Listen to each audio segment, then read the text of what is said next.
주시겠습니다. 하나님 말씀 보겠습니다. 성경 말씀 사도행전 28장 1절에서 6절 말씀입니다. 봉독하겠습니다. 우리가 구조된 위에 앉을 그 성은 멜리데라 하더라. 비가 오고 날이 차매 원주민들이 우리에게 특별한 동정을 하여 불을 피워 우리를 다 영접하더라. 바울이 나무 한 묶음을 거두어 불에 넣으니 뜨거움으로 말미암아 독사가 나와 그 손을 물고 있는지라. 원주민들이 이 짐승이 그 손에 매달려 있음을 보고 서로 말하되 진실로 이 사람은 살인한 자로다. 바다에서는 구조를 받았으나 공의를 그를 살지 못하게 함이로다 하더니 바울이 기 짐승을 불에 떨어 버림에 조금도 상함이 없더라. 그들은 그가 붙든지 혹은 갑자기 쓰러져 죽은 줄로 기다렸다가 오래 기다려도 그에게 아무 이상이 없음을 보고 돌이켜 생각하여 말하되 그를 신이라 하더라. 아멘.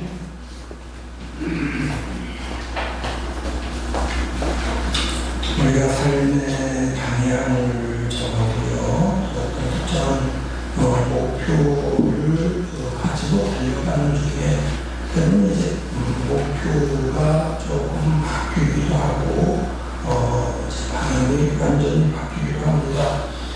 지난 주간에 이제 우리 교회 전도사님들이 목사님 시험 치는 과정에 이제 설교를 시험 신세라는 시험을 포함해서 7과정의 시험 부르는데 제가 맡은 과목이 이제 어떤 이론적인 신학을 공부했습니다. 제가 문제 중에 하나가 회개와 회심을 구분해서 설명하라는 것이었는데 간단히 말하면 회개라는 것은 우리가 잘못한 것을 그대로 뉘우쳐서 잘못했습니다 하고 돌이키는 겁니다. 이제 어떤 의미에서는 베드로가 예수님을 부인했다가 다리우니까 아이고 내가 잘못했구나 깨닫고 하나님께 기도하는 이게 회개입니다.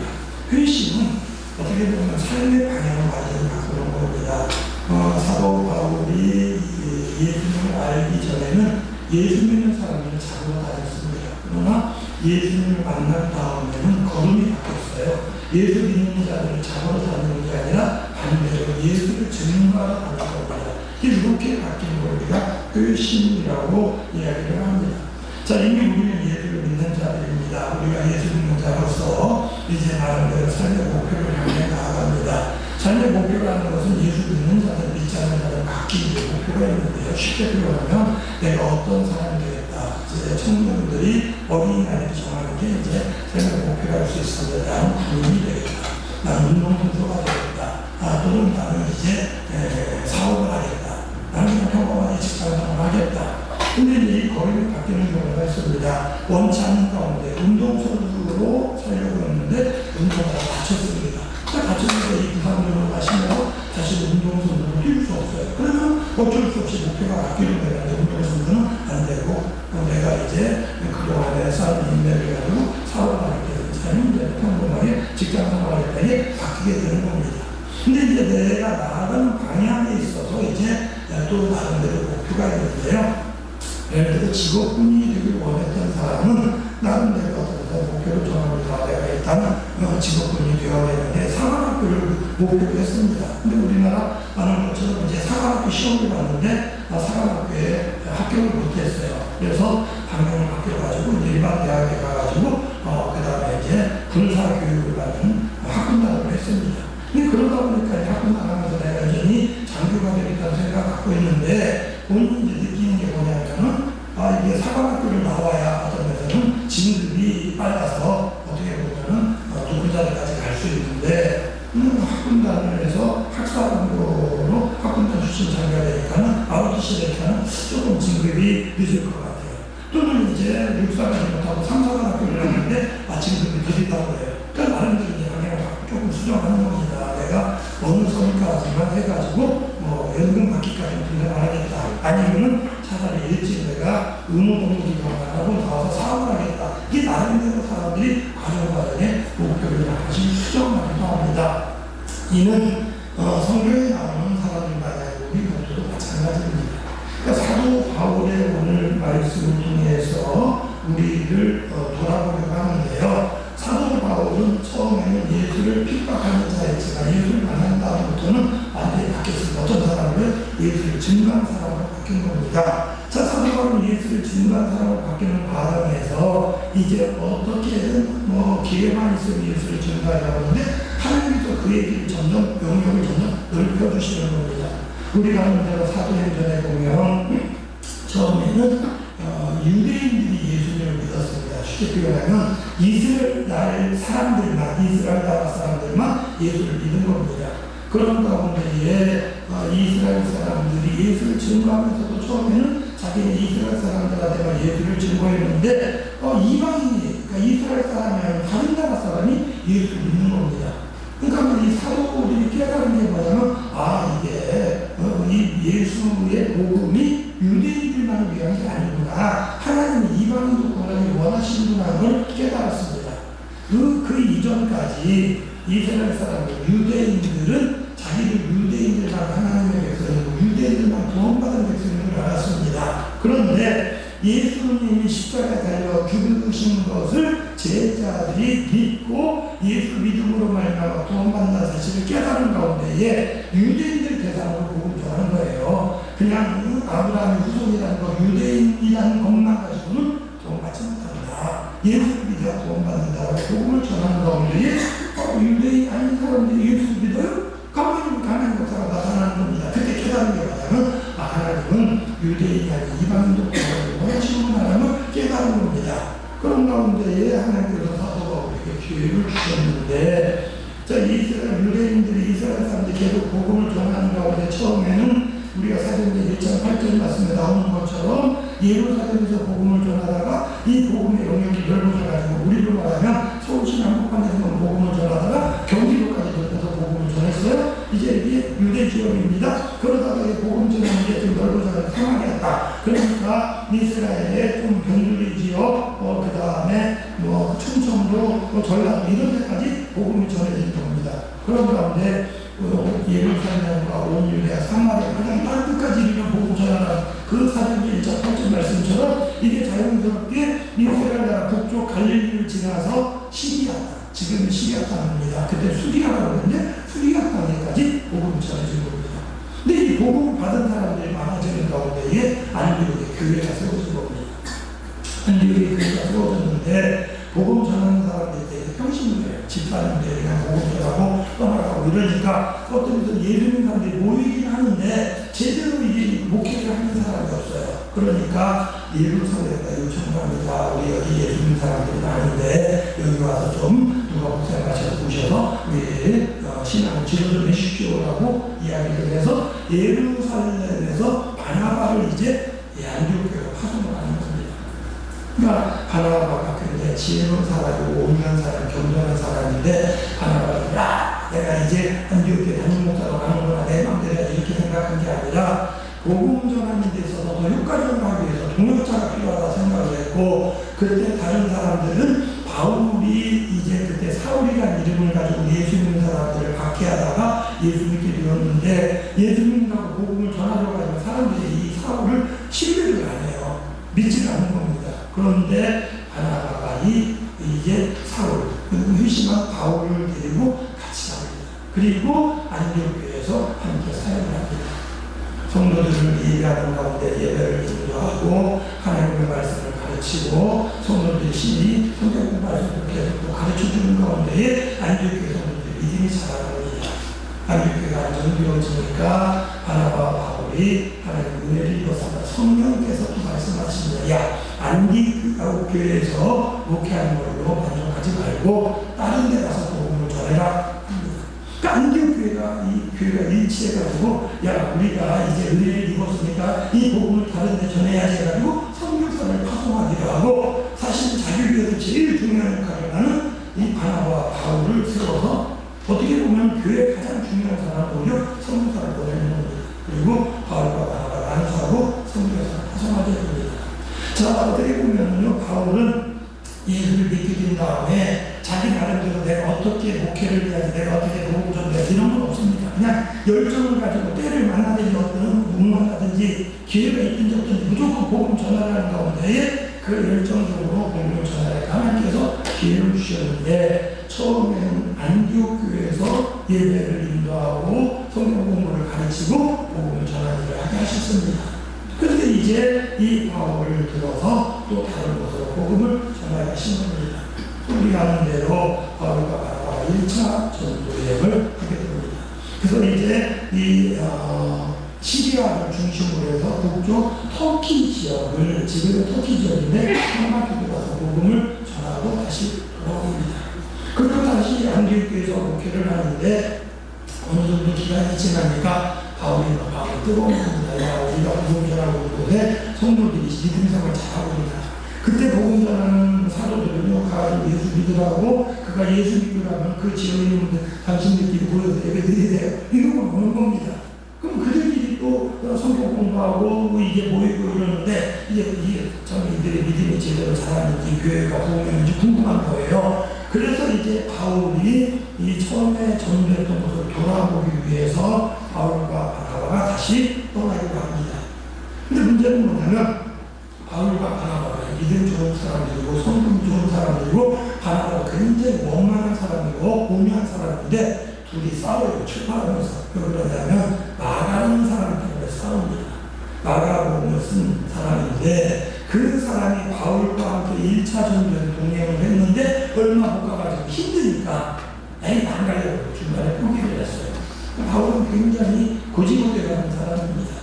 이제 바나바가 볼 때 그 사람이 처음에는 이제 마음이 어떻게 해서는 굳지 못하고 힘드니까 포기를 했지만 그동안에 단련되어져서 두 번째 데려갈 때는 믿음이 자랐다고 본 겁니다.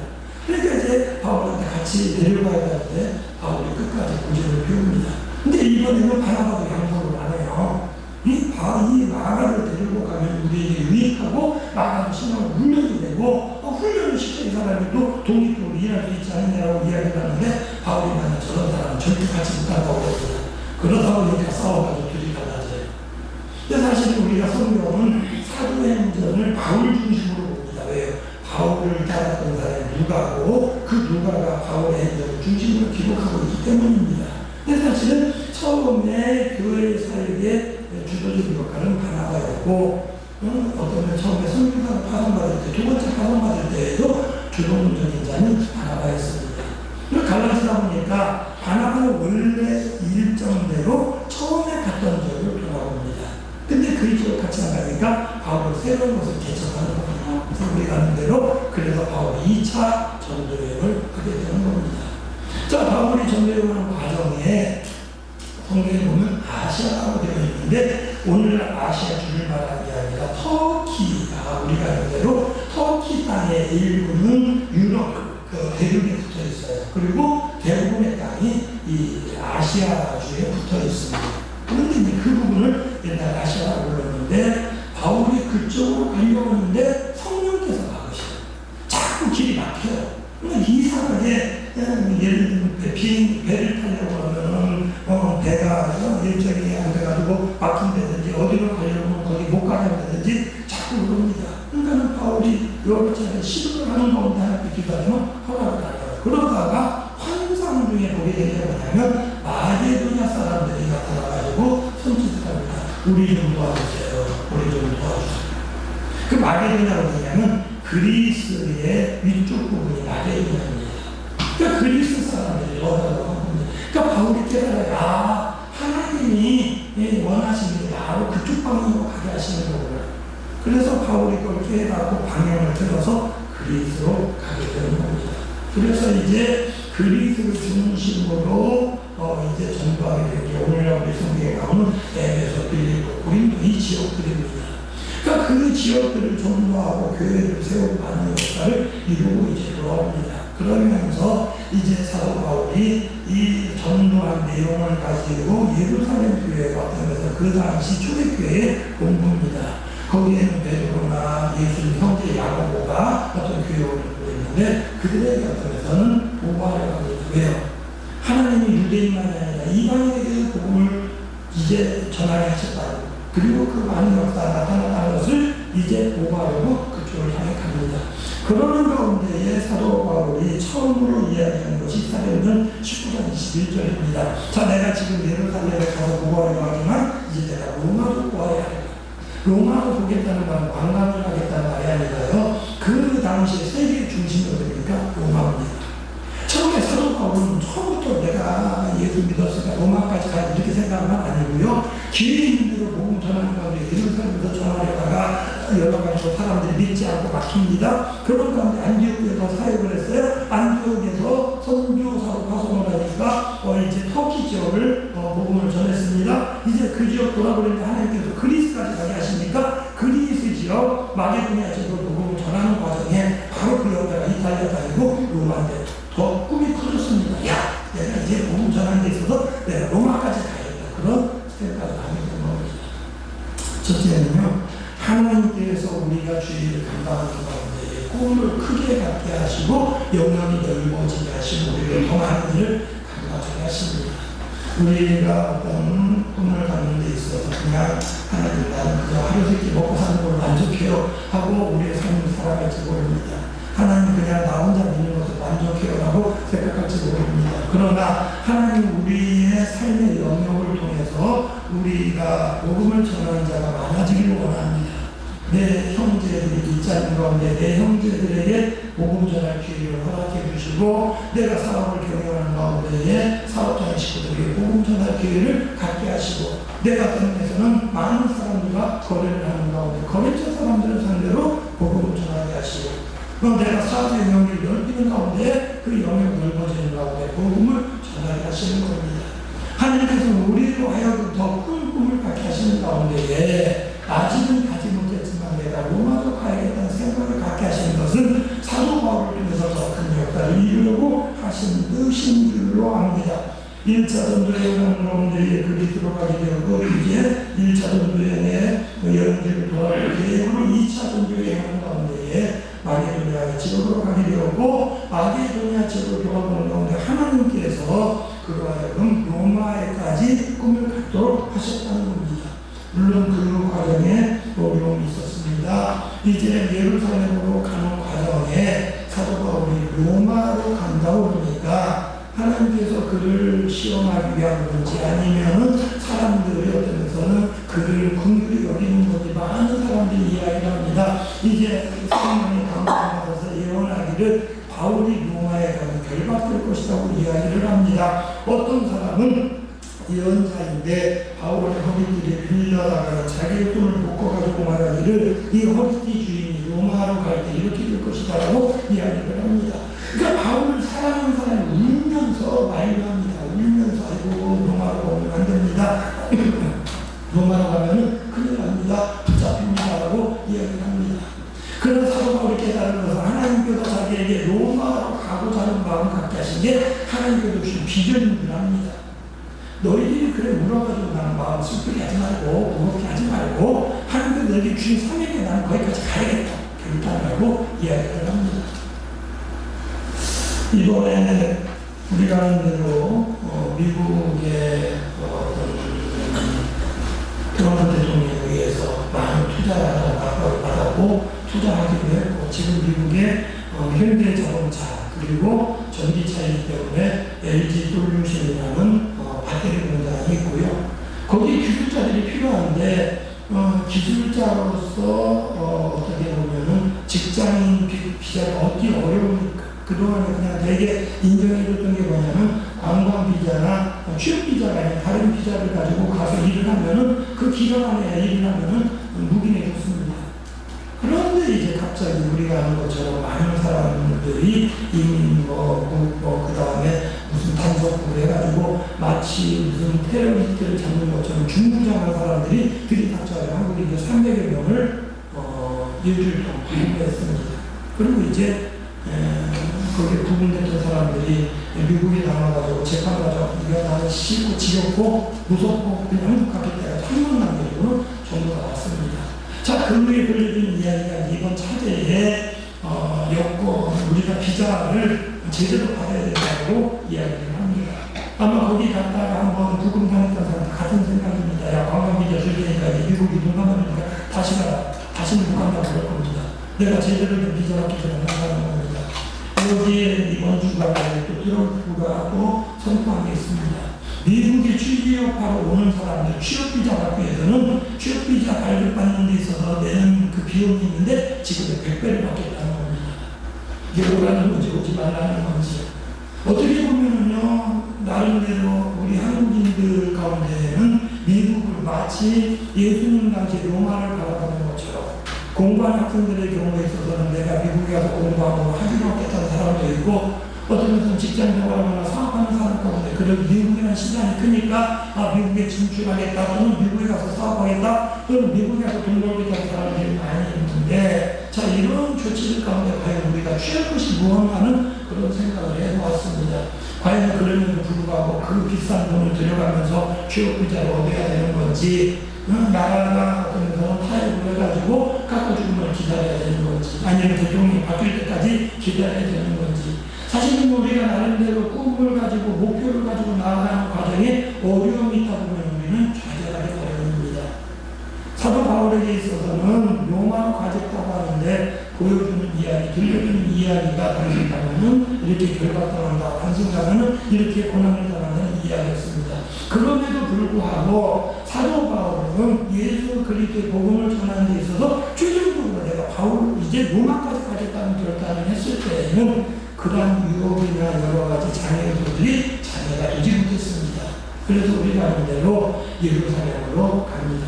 예루살렘에 가서 이제 예언자들이 말하는 것처럼 사람들이 이제 바울을 고발합니다. 고발한 이유가 뭐냐면 유대인들은 예수 믿는 자들을 이단 어떻게 보면 사이비 어떤 빠진 사람으로 보는 겁니다. 그리고 이제 바울로 인해서 많은 사람들이 예수를 믿게 되니까 바울을 어떻게 보면 제재를 해야 되는데 그러니까 그냥 종교적인 걸 가지고는 이게 어떤 면에서는 고발이 안 됩니다. 마치 예수 그리스도를 고발할 때에 예수님이 유대인의 왕이라고 말했다고 반역자인 것처럼 말해서 로마 정부에 고발한 것처럼 바울을 세상을 소유케 하는 자다. 어떻게 보면 세상을 어지럽게 하는 자라고 고발을 했습니다. 그래가지고 이제 바울이 재판을 받습니다. 자, 하나님께서 이제 바울로 하여금 로마로 가게 되는 일을 역사하시는 게 뭐였냐면 사도 바울이 재판받는 과정에 이 말로서는 유대인들이 바울을 못 당합니다. 그리고 말로서는 이제 바울을 유죄로 이제 판결받지 못할 것 같으니까 나름대로 계획 세우는 게 뭐냐면 바울을 암살할 계획을 세우고 어떻게든지 바울을 어떻게 보면 죽일 계획을 세우는 겁니다. 그러니까 어떻게 보면 암에 대해서 제대로 재판받지 못할 것 같으니까 사도 바울은 로마 시민권이 있는 사람이었는데 다른 때는 로마 시민권이 있다고 사용하지 않았습니다. 우리 성경을 보면 이제 사도 바울이 빌립보에 갔을 때는요 붙잡혀가지고 또 복음 전하다가 시끄럽겠다고 해가지고 붙잡혀가지고 이 매를 맞습니다. 근데 매를 맞는 그 다음날 하는 이야기가 뭐냐면 내가 로마 사람인데 재판단으로 너희가 때려를 깜짝 놀라는 겁니다. 바꿔 말하면 미리 나는 로마 사람이라고 안 맞았을 거예요.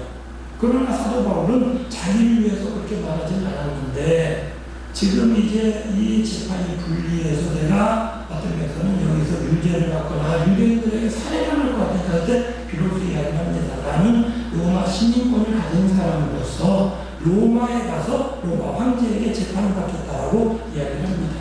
그때가 이제 바울을 잡았던 이 로마의 군인들 100부장, 1000부장 이런 사람들이 깜짝 놀래가지고 그 다음에 바울을 극진히 대적하면서 바울을 로마로 보내게 됩니다. 자, 로마로 가는 과정도 얼마나 힘들었는지 모릅니다. 로마로 가는 여정 가운데에 오늘 28장입니다. 27장에 보면 이제 바울이 탄 배가 풍랑을 만나게 됩니다. 사실은 바울은 고린도후서 11장에 보면 복음 전하다가 당한 고난에 대해서 이야기가 있는데 이렇게 표현을 합니다. 내가 40일 하는데 가문내를 5번 맞았고 태장을 3번 맞았으며 돌로 1번 맞았고 3번 파손하였으며 일주일 깊은 것 가까운 데 있었다 이렇게 말하고 있습니다.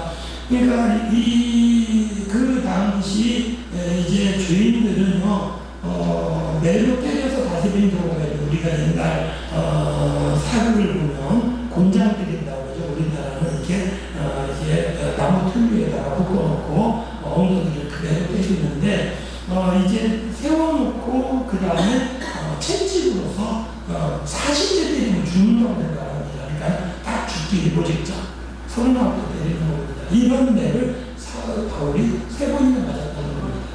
그걸 5번 맞았고요.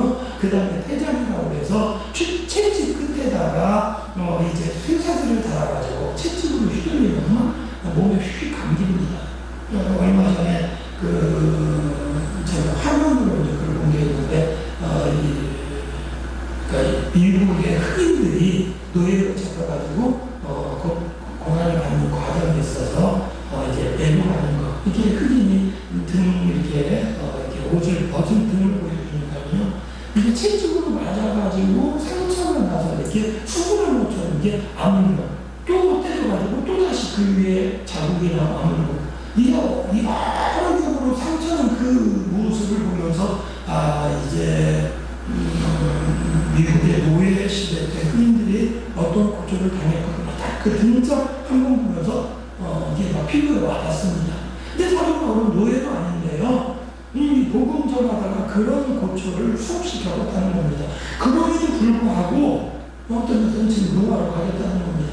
내가 파송돼서 어려움을 겪었음에도 불구하고 또 이제 로마로 가는 과정이 뻔하게 뭐냐면 중간에 배 타고 갑니다.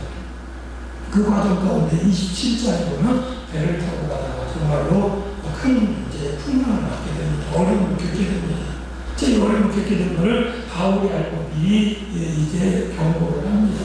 그러니까 배가 이게 옛날에는 그러니까 지중해 연안에서 배들이 쭉 이게 육지를 끼우고 이렇게 쭉 가는 겁니다.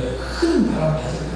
그러다가 이제 중간 기찻길에서 그레데섬이라고 크리타섬이라고 그러는데 제가 설교중간에 자료를 찾아보니까 제주도의 4.500크기라는 굉장히 큰 섬이에요. 그 섬에 닿았는데 이제 그 섬에 닿으면서 겨울이 시작되는 겁니다. 그러니까 바울이 말하는 게 뭐였냐면 이 겨울 이게 풍랑이 있는데 만일에 여기서 움직이면 우리가 위험합니다라고 바울이 미리 경고를 해요. 근데 이제 배를 운항하는 선장이나 배 주인이나 이제 바울을 인수하는 백부나 이런 사람들 생각해 본 거냐면 이게 그래도 그 그레데섬이라는 크레타 섬의 한국 동쪽 끝에 지금 한국에 닿는 게 우리로 말하면 우리나라의 묵화함처럼 좀 작은 섬입니다. 그러니까 한국입니다. 그리고 이 섬을 끼고 쭉 돌아서 서쪽으로 가면은 이제 미항이라는 항구가 있는데 그 항구가 우리 부산항처럼 큰 항구예요. 야 조금만 더 이 섬을 끼고 가면 안전하지 않겠는가? 그래가지고 거기 가가지고 겨울을 지내는데 겨울 지내는 거에 큰 항구로 가야 먹을 것도 있고 물건도 풍부하고 어떤 지내기도 좀 그렇게 생각했는데 바울의 말을 안 들었다가 이게 뭐냐면 뜻대로 안 되는데 이 섬을 끼고는 그런데 막 이게 바람이 불어가 점점 더 밀려나는 겁니다. 이제 지중해 한가운데로 가는 거예요. 지중해 한가운데로 가가지고 배가 막 계속 풍랑에 고생을 하는데 사도 바울이 고린도후서 11장에 보면 배가 파손해가지고 3번 고생했고 그 중에 일주일간 깊은 밤 가운데 바닷속에 있었다고 했는데 이게 사실은요 사도행 27장 이전의 일입니다. 사도행 27장 그 이후의 일인데요. 이게 힘들어지니까 이제 선원들이 위험하다 생각하니까 처음에는 짐을 버립니다.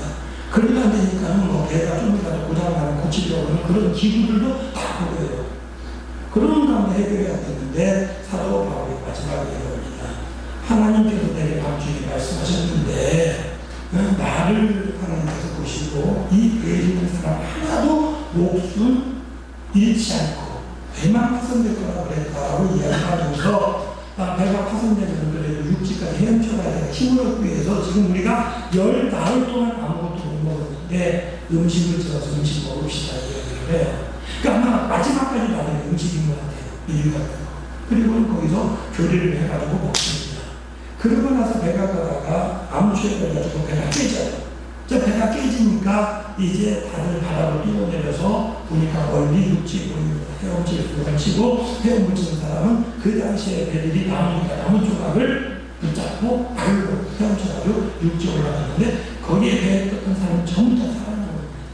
자, 오늘 말씀은 그 다음에 부분입니다. 자, 그렇게 해서 육지로 올라와서 끝난 것 같은데 이제 아직도 여정 중에 있습니다.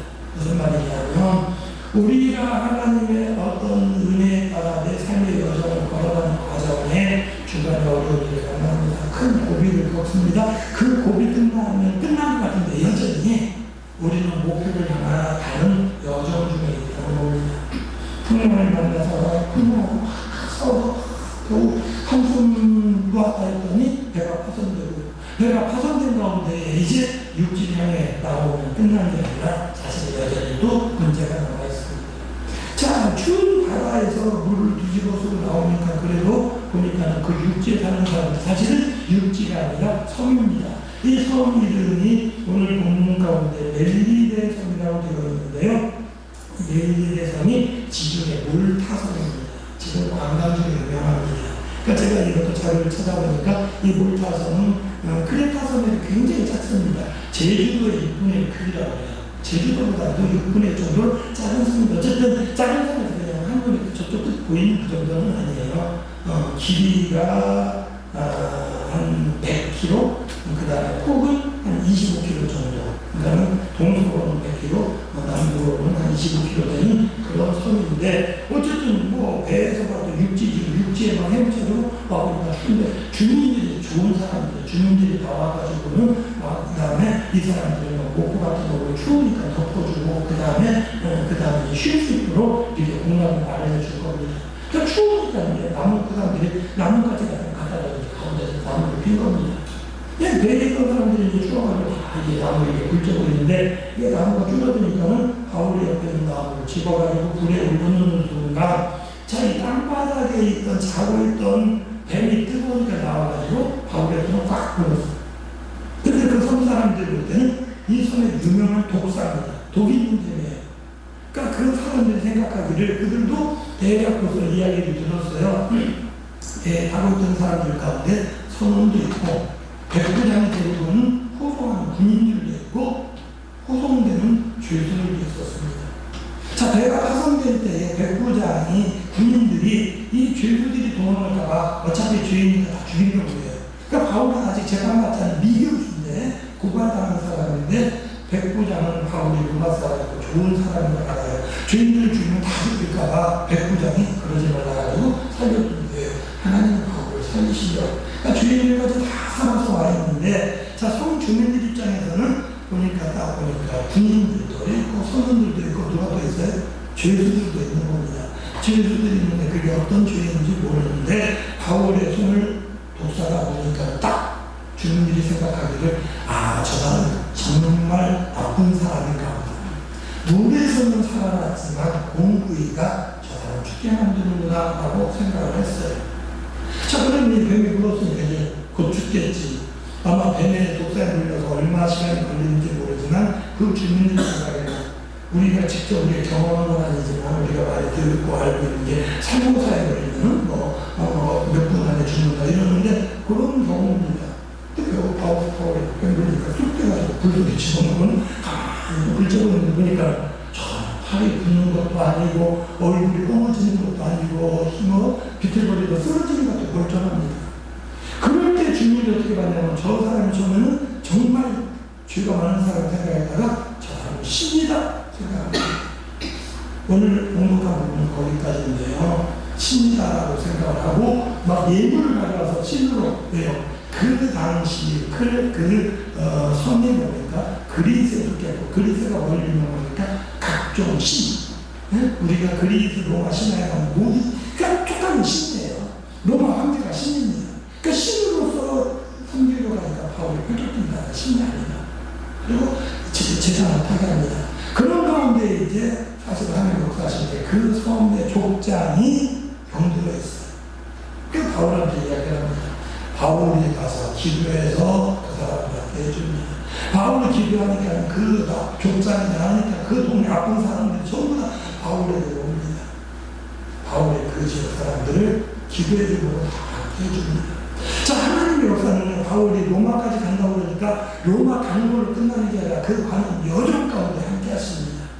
어려움 당하지만 어려움 가운데도 다시 일어나게 하시고, 풍랑을 만나 고생했지만 육지에 올라가게 하시고, 육지에서 불지는 과정에 뱀을 만났지만 물렸지만 살아나게 하시고, 하나님 구원의 역사를 통해서 그 섬 사람들에게 바울이 하나님을 믿는 사람임을 알게 하시고, 바울의 기도를 통해서 그들의 병을 낫게 하시는 가운데에 그 섬에 복음이 증거되게 하시고, 사실은요, 이 사람들이 이 배에서 나왔지만 사실은요, 겨울을 거기에 지내야 되는데 먹을 게 없습니다.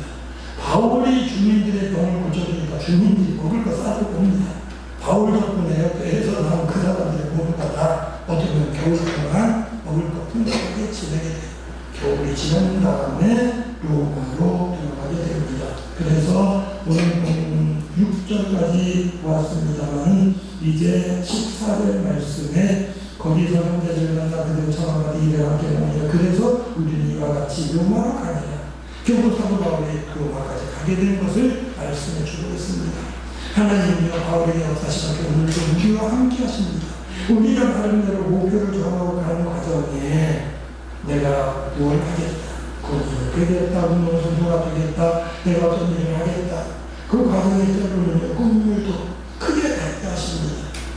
사도 바울이 처음부터 내가 로마 가겠다는 건 아니었습니다만 주의 일을 열정을 가지고 감당하는 가운데 로마도 하겠다는 그런 꿈을 갖게 하셨고, 하나님께서 그 꿈을 이루어주신 과정 가운데에 풍랑을 만나기도 하고 뱀에 물리기도 하지만 그런 가운데 하나님의 역사를 바라보게 하시고 하나님께서 그 로마를 로마까지 가게 하신 줄 압니다.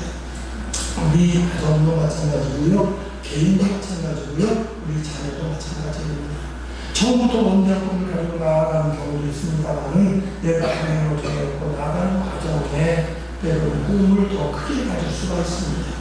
그 과정에 어려움도 있을 수 있지만 하나님을 향해 믿음으로 나아간다면 그 어려움을 우리가 넘어서게 하고 극복하게 하고 그걸 통해서 더 크게 영광을 돌리게 하시는 불구합니다. 바울이 뱀에 물렸지만 오히려 뱀이 물렸음에도 아무렇지도 않다는 걸 통해서 하나님의 역사를 드러낸 것처럼 저는요, 하나님의 우리에게 주신 은혜가 있다고 봅니다. 미국의 트럼프가 여러 가지로 방해를 하고 돈을 내라고 보면서 취업비자가 되면 돈 더 많이 내라고 그러는데요, 하나님께서 또 다른 방법으로 역사시키려 합니다. 한국인이 기술지 않으면요, 그들 못하는 게 있습니다. 세계가 인정합니다. 아이고, 이건 한국인들만 할 수 있어. 오히려 그들이 돈 줘가면서 오라올 때가 있으리라고 생각을 합니다. 분명한 것은 우리 개인의 역사도 마찬가지입니다. 내 삶에 있어서 하나님의 역사를 믿음으로 바라보시면서 담대하게 나갈 수 있는 우리 모든 성도님들이 되시기를 주님의 이름으로 부탁을 드립니다.